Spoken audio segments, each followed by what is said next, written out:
juhudi za Joseph Kabila? Sisi kama wazalendo ndani ya mashariki mwa Kongo na sisi kama wazalendo ambao tunaendelea kupigania nchi, kupambania nchi, tunasema vyama vya kisiasa hivyo ambavyo government imeendelea kutilia mgomo ili kwamba wasiendelee kutumika ndani ya nchi yetu ya demokrasia ya Kongo.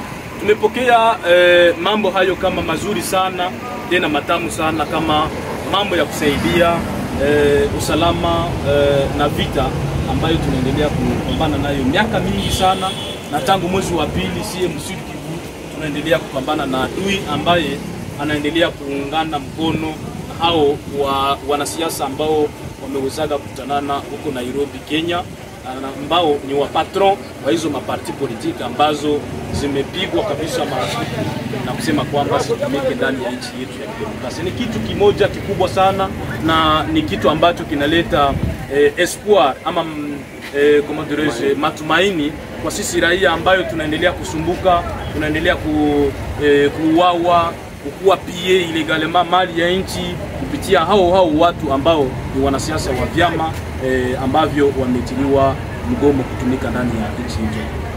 Lakini Kabila alikuwa amesema ni kuja kuokoa nchi, Sovole Kongo. No, Sovole Kongo hiyo ni kujisove wao wenyewe na mali ambayo walipora nchi tangu miaka iliyopita, na mpaka hivi wanataka kwamba waendelee kupie mali ya nchi.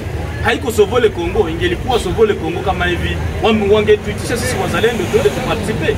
Kama hivi hawangeleta mambo kama ya AFC M23 ndani ya mashariki mwa Kongo. Hawangeungana na Rwanda, hawangeungana na Uganda kwa kutatiza nchi ya Kongo na kutatiza wananchi wa Kongo.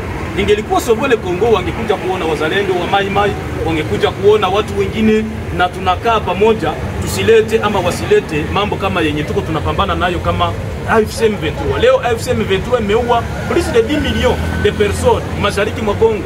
Imepie mali ya nchi kiolela na kuipeleka Rwanda na wazungu wa moja ambao wanaendelea kupiganisha ili kwamba nchi yetu ya demokrasia isiendelee na isikuwe nchi yenye kuwa nguvu ndani ya Afrika na ndani ya dunia. Wale watu sio kusove Kongo, lakini ni kugandamiza Kongo, na sisi kama waraia na sisi kama wazalendo tumesema tuko bega kwa bega na government ya Kongo, na tutawasaidia kwa kutokomeza kabisa hizo vyama ya kisiasa ambazo haziendelee kutumikia maslahi ya nchi na wananchi, lakini zinajitumikia wao wenyewe kwa maslahi yao na kuendeleza wao wenyewe.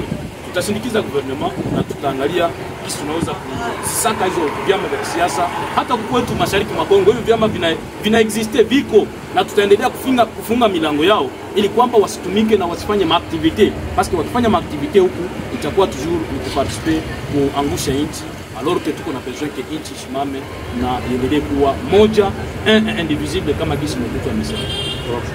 Asante sana.